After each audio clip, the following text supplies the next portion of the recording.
বিসমিল্লাহির রহমানির রহিম। যুবক প্রগতির পতাকাবাহী সংগঠন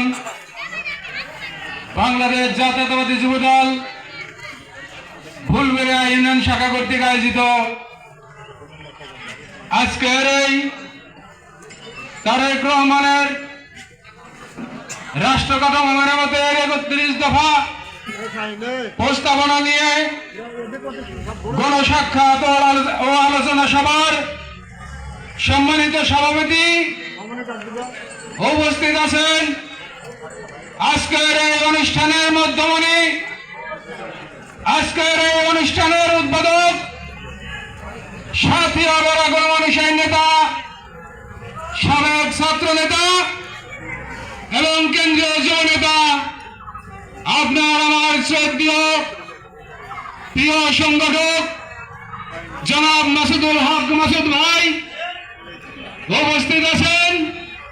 বাংলাদেশ জাতীয়তাবাদী যুবদল সাথিয়া উপজেলা শাখার সিনিয়র যুগ্ম আহ্বায়ক জনাব মনিরুল ইসলাম রাজা উপস্থিত আছেন। বাংলাদেশ জাতীয়তাবাদী যুবদল সাথিয়া উপজেলা শাখার সাবেক সদস্য সচিব জনাব আবুল সাইদ উপস্থিত আছেন। অত্র ইউনিয়নের বাংলাদেশ জাতীয়তাবাদী দলের সাবেক নেতৃবৃন্দ এবং আমার সামনে উপবিষ্ট বাংলাদেশ জাতীয়তাবাদী দল ও এর অঙ্গ সংগঠনের নেতৃবৃন্দ, সবাইকে জানাই আমার ব্যক্তিগত পক্ষ থেকে এবং আমার প্রান্তীয় সংগঠন বাংলাদেশ জাতীয়তাবাদী যুবদল সাথিয়া উপজেলা শাখার পক্ষ থেকে একগুচ্ছ ধানের শীষের শুভেচ্ছা। প্রিয় বন্ধুগণ, আপনারা নিশ্চয়ই অবগত আছেন,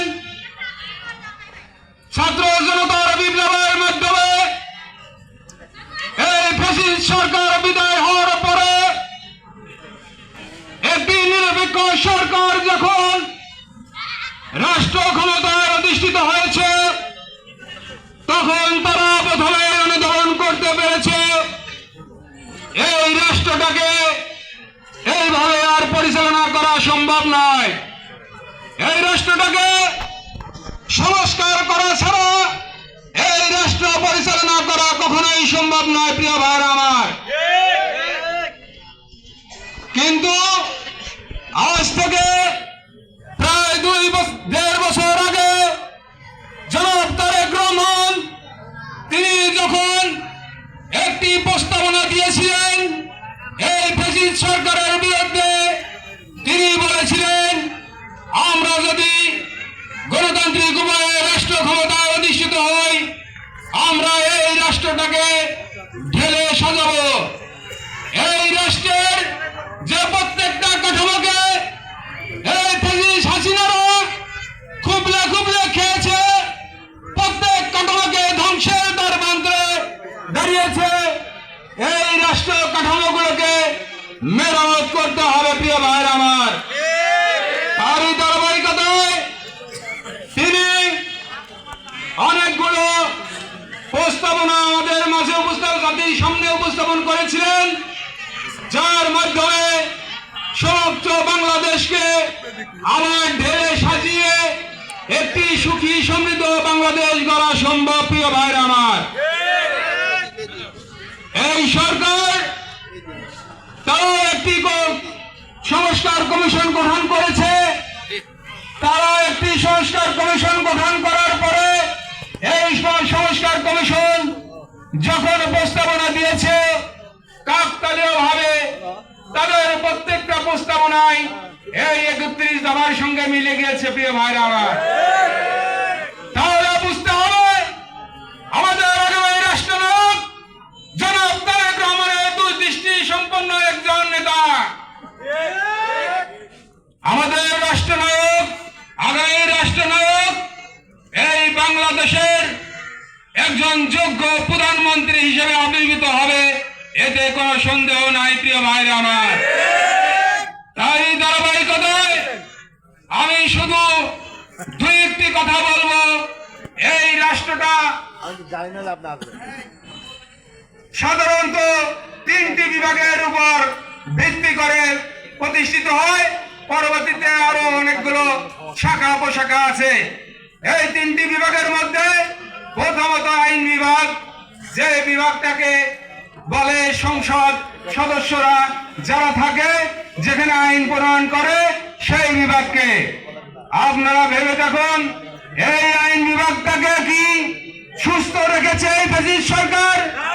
প্রথমে এই আইন বিভাগের উপর তারা কষাঘাত করেছে। তারা গণতান্ত্রিক উপায়ে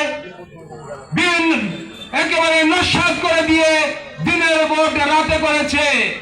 তাই করেন প্রিয় ভাইরা আমার, ভোটবিহীন ভাবেও তারা সংসদ সদস্য সরকার গঠন করেছে। প্রিয় ভাইরা আমার, এই আইন বিভাগকে ভাঙার পরে তারা বিচার বিভাগকেও ছাড়েনি। প্রিয় ভাইরা আমার, এই বিচার বিভাগে তাদের কথা মতো রায় লিখিত হতো, কোন ন্যায় বিচার পাওয়া যেত না।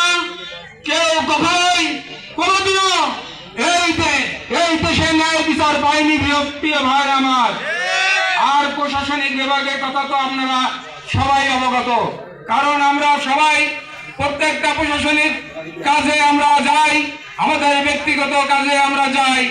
আমরা দেখেছি কোন জায়গাতে দুর্নীতি ছাড়া কোনো কথা চলে না, ঘুষ ছাড়া কোনো কথা হয় না, লবিং ছাড়া, দলীয় এজেন্ডা ছাড়া কোনো কিছুই বাস্তবায়িত হয় না। প্রিয় ভাইরা আমার, এই 31 দফা প্রস্তাবনা আজ আপনাদের মাঝে, যদিও সবগুলো বলা সম্ভব না, তারপরেও আপনারা পড়ে নেবেন। বিশেষ বিশেষ কিছু অংশ আমাদের মাঝে আমাদের প্রিয় বড় ভাই সাথী গণমানুষের নেতা জনাব মাসুদুল হক মাসুদ ভাই উপস্থাপন করবে। আপনারা ধৈর্য সহকারে শুনবেন, এই আশা ও আহ্বান ব্যক্ত রেখে আমি আমার সংক্ষিপ্ত বক্তব্য এখানেই শেষ করছি। খোদা হাফেজ। বাংলাদেশ জিন্দাবাদ।